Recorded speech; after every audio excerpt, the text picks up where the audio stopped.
Everyone, welcome back to my channel. तो पिछली video में हमने ग्लोबलाइजेशन को स्टडी किया था अच्छे से। बेसिकली इस पूरे चैप्टर में हमने क्या क्या चीज़ें देखी हैं, एक छोटा सा रिकैप लेते हैं, फिर आगे को स्टार्ट करेंगे। तो बेसिकली ये हमारा 9th चैप्टर है 11th स्टैंडर्ड के इकोनॉमिक्स का, जिसका नाम है economic policy of India since 1991। तो अगर आप मेरे चैनल पर पहली बार आए हैं तो चैनल को प्लीज़ सब्सक्राइब कीजिए और वीडियो को लाइक कीजिए। तो अब इसमें हमने सबसे पहले इंट्रोडक्शन देखा था, उसके बाद हमने कुछ मेन ऑब्जेक्टिव्स देखे थे इकोनॉमिक पॉलिसी के। देन हमने फीचर्स देखे थे, फीचर्स में कौन कौन से फीचर्स है। सबसे पहला डी लाइसेंसिंग है, दूसरा है abolition of monopolies and restrictive trade practice है। देन हमारा encouragement to small scale industry, then encouraging foreign industry, reduce role of public sector, trade liberalization, reforms in insurance sector, reforms in financial sector। हमने 3 components देखे थे, 3 components of new economic policy. Number 1 है liberalisation, दूसरा है privatisation और तीसरा है globalisation. Liberalisation का मतलब होता है फ्री इकोनॉमिक डिसीजन लेना, यानी कि या फिर जो ट्रेड के बैरियर्स को कम करता है उसे लिबरलाइजेशन कहते हैं। प्राइवेटाइजेशन का मतलब होता है transfer of ownership from public sector to private sector. And globalization का मतलब होता है free trade throughout the world. ठीक है, आप वर्ल्ड के किसी भी कोने में अपना ट्रेड कर सकते हो।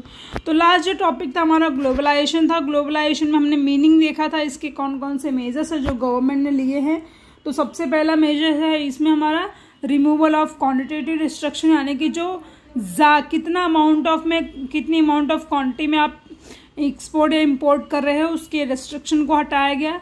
इनकरेजमेंट टू फॉरेन कैपिटल की तरफ इन्वेस्टमेंट किया गया।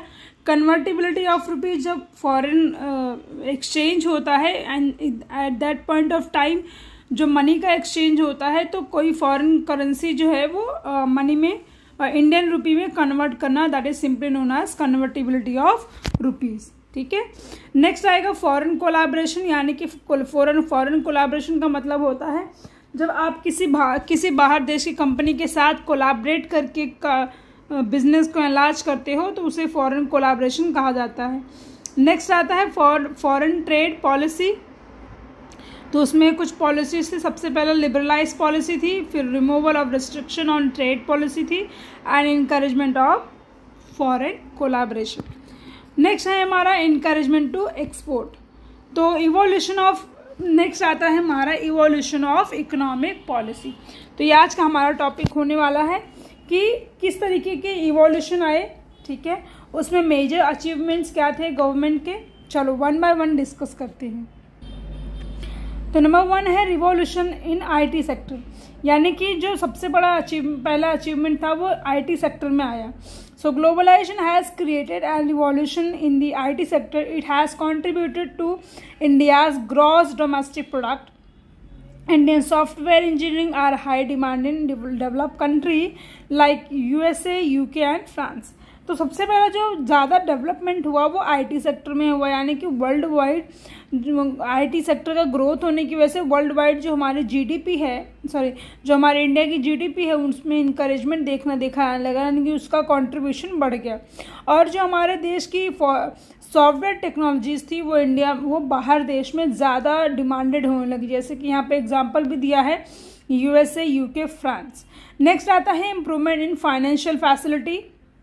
तो फाइनेंशियल फैसिलिटी में भी यहाँ पे इम्प्रूवमेंट देखने मिला।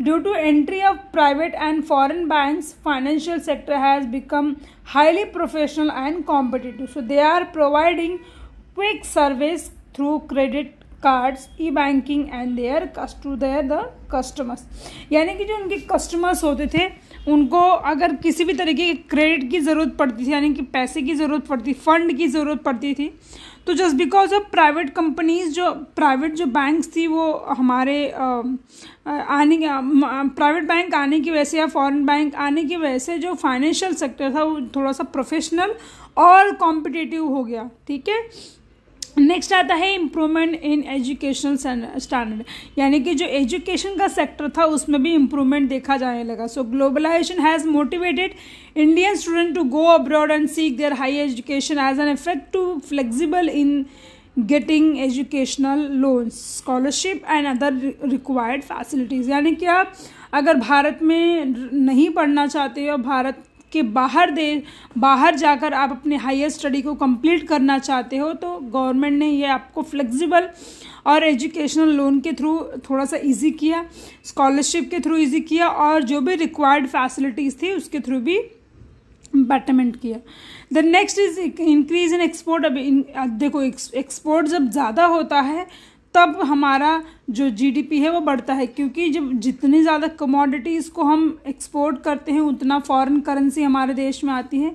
फॉरेन करेंसी आने का मतलब है कि हमें कहीं ना कहीं फाइनेंशियल ग्रोथ देखने के लिए मिलता है। So our export have increase considerably in India is not only exporting traditional product but also machinery, chemicals, computers. So consequently our adverse balance of payment positioning is improving. Next आता है diversification of cropping pattern, यानी कि जो cropping pattern था farmers का उनमें भी क्या होने लगा, चेंजेस देखने में लगा। Earlier India farmer were growing only staple foods and cash foods. अच्छा, स्टेपल फूड्स का मतलब होता है जो छोटे पौधे होते हैं उनको स्टेपल फूड्स कहा जाता है, एंड कैश क्रॉप्स कहा जाता है, ठीक है। सो एंड नेक्स्ट था हमारा cash crops. So now as per the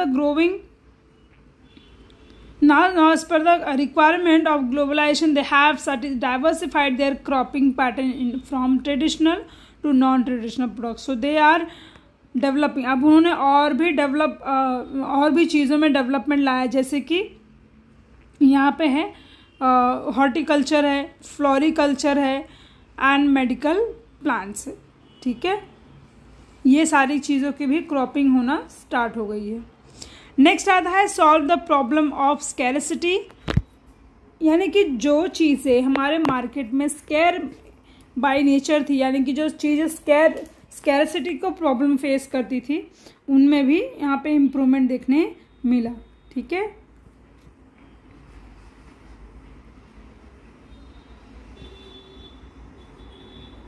okay, तो हमारा नेक्स्ट आता है यहाँ पे so due to liberal import we can overcome scarcity of import and raw material. अगर जो चीज़ आपके देश में स्केयर बाय नेचर है तो आप उसे इम्पोर्ट करके भी उसका जो स्कैरसिटी है वो थोड़ा सा मिनिमम कर सकते हो। इससे क्या सॉल्व होगा, इससे इन्फ्लेशन की प्रॉब्लम में सॉल्व देखने के लिए मिलेगा, ठीक है।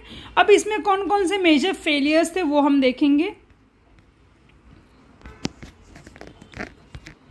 अब देखो, अब ये पॉलिसी आने की वजह से अचीवमेंट तो हुआ नो डाउट, लेकिन उसके कुछ मेजर फेलियर्स भी हुए, है ना। तो वो क्या होता है उसको हम देखते हैं। तो इम्प्रूवमेंट तो अब मैंने आपको बताया कि इम्प्रूवमेंट क्या क्या हुआ, कि क्या क्या चीज़ों में मेजर मतलब यू कैन से बहुत अच्छा देखने मिला, उसका पॉजिटिव इम्पैक्ट आया। लेकिन इसमें फेलियर्स क्या क्या चीज़ें हुई वो हम लोग डीप में डिस्कस करते हैं। सबसे पहला है लैक ऑफ सेल्फ सफिशिएंसी। अब यहाँ पर सेल्फ सफिशिएंसी पे सवाल उठता है कि एक देश जो है वो दूसरे देश पे क्या हो गया, डिपेंडेंट हो गया है। So a country under globalisation can not achieve self sufficiency in food production because it force to produce only those good which are demanded at a global level which are profitable. यानी कि जो product का world wide बहुत ज़्यादा demand है उन्हीं product का production करना है। तो ये एक काइंड ऑफ क्या था, फेलियर था, जिसका नाम है लैक ऑफ सेल्फ सफिशिएंसी। यानी कि सेल्फ सफिशिएंसी यहाँ पे प्रॉब्लम देखने के लिए मिली। यानी कि आप अपने हिसाब से कोई भी गुड्स को प्रोड्यूस नहीं कर सकते हो, आपको वो गुड्स प्रोड्यूस करना है जो वर्ल्ड वाइड ज़्यादा फेमस है। नेक्स्ट आता है adverse effect on domestic market. Domestic market बहुत ज़्यादा अफेक्ट हुआ। क्यों? क्योंकि they are flooded with import goods due to liberal import policy. Imported goods are cheaper than domestic products, they are highly demanded. जैसे मैं बात करूँ कि चाइना के ऐसे बहुत सारे प्रोडक्ट्स हैं जो हमारे देश के बनाए हुए प्रोडक्ट के कंपैरिजन में कम प्राइस में मिलते हैं। तो जो गुड्स कम प्राइस में मिल रहे हैं हम उनको पहले प्रेफर करेंगे, ना कि जो पैसे ज़्यादा देने पे मिल रहा है। तो यहाँ पे वही प्रॉब्लम होगा कि जो डोमेस्टिक मार्केट थी, जहाँ पे लोकल लोग गुड्स को बनाकर बेचा करते थे, तो उनके जो गुड्स थे उनमें प्रॉब्लम देखा गया। क्यों? क्योंकि ग्लोबलाइजेशन की वजह से या लिबरलाइजेशन की वजह से जो बाहर के प्रोडक्ट सस्ते में चीपर प्राइस में मिलते थे वो यहाँ पर ज़्यादा डिमांडेड होने लगे और लोग उसे परचेज भी करते थे। तो यहाँ पे कहीं ना कहीं डोमेस्टिक मार्केट में प्रॉब्लम देखने के लिए मिला। Next is affect poor farmers, या पुअर फार्मर्स में भी प्रॉब्लम देखने को मिला। कौन सा? Problem of indebtedness and poverty. So the benefit of globalization are being enjoyed by the rich farmers. They are growing exportable profit crops, but poor farmers are left unnoticed. They cannot face the competition, hence they are faced to sell their land or to take extreme step because of they are facing indebtedness and poverty. Next आता है unhealthy competition. Unhealthy competition क्यों? Because of India entrepreneur can not force competition with a multinational company, so as per the result they force to declare the unit as a sick unit और close down it, sell it out. इसका मतलब क्या? जो companies, जो बड़ी बड़ी companies काफ़ी time से प्रॉफिटेबल नहीं हो पा रही थी। देखो क्या होता है कि कुछ कंपनीज, मतलब जो कंपनीज थी उनको एमएनसी के हिसाब से कम्पीट करना था, लेकिन अगर एमएनसी के हिसाब से वो कम्पीट नहीं कर पाएगा, इट मीन वो क्या होगा? वो लॉस में जाएगा। और लॉस जो कंपनी लॉस में जाती थी उन कंपनीज को सिक यूनिट नाम से घोषित करके उन्हें बंद कर दिया जा रहा था, या तो उन्हें किसी और कंपनी को सेल कर दिया जा रहा था। ठीक है, इसी को अनहेल्दी कंपटीशन कहा गया है। निगलेक्ट वेलफेयर एस्पेक्ट, अब वेलफेयर एस्पेक्ट को भी निगलेक्ट किया गया, जैसे कि privatisation of service like health, communication, education has lead to exorbitant charge and fees, maximisation of profit, so hence welfare aspect has taken back से। यानी कि यहाँ पर क्या देखा जा रहा है कि प्राइवेटाइजेशन आने की वजह से हर एक चीज़ का चार्ज हो रहा है, चाहे वो हेल्थ हो, चाहे वो कम्युनिकेशन हो, चाहे वो एजुकेशन हो। तो ज़्यादा चार्ज लेने की वजह से वहाँ पर कहीं ना कहीं जो वेलफेयर का एक एस्पेक्ट है वो नेगेटिव वेग में जा रहा है, यानी कि पीछे जा रहा है। तो उसी को निगलेक्ट वेलफेयर एस्पेक्ट कहा गया है। नेक्स्ट आता है unemployment. So many Indian industries are compelled to close down as they cannot force the competition with multinational company, so hence large number of workers are thrown out of job, leading to unemployment, poverty and inequality. अब यहाँ पे सबसे बड़ा जो problem था वो unemployment था कि बहुत सारी ऐसी इंडियन इंडस्ट्रीज थी जो मल्टीनेशनल कंपनीज को compete नहीं कर पा रहे थे, जिसकी वजह से उसके जो नंबर ऑफ वर्कर्स थे उनको जॉब से निकाल दिया गया और ये बहुत बड़ी प्रॉब्लम क्रिएट क्या किया इसने? Unemployment, poverty and inequality. ठीक है, तो यहाँ पर हमारा ये चैप्टर ख़त्म होता है। नेक्स्ट हम लोग मिलेंगे नेक्स्ट चैप्टर में, चैप्टर नंबर 10 में। तो आज में हमने क्या क्या देखा है? आज हमने देखा है टोटल इवोल्यूशन क्या क्या हुए इकोनॉमिक पॉलिसी में। सबसे पहले कौन कौन से मेजर अचीवमेंट्स है जो इंडिया ने अचीव किए और कौन कौन से फेलियर्स थे जो भी इंडिया ने अचीव किए इकोनॉमिक पॉलिसी के थ्रू। चलो फिर यहाँ पे वीडियो को एंड करते हैं और आप मुझे कमेंट बॉक्स में ज़रूर बताएंगे कि आपको वीडियो कैसा लगा और मेरे चैनल को सब्सक्राइब करना ना भूलिएगा। Thank you so much everyone and yes please do like and subscribe.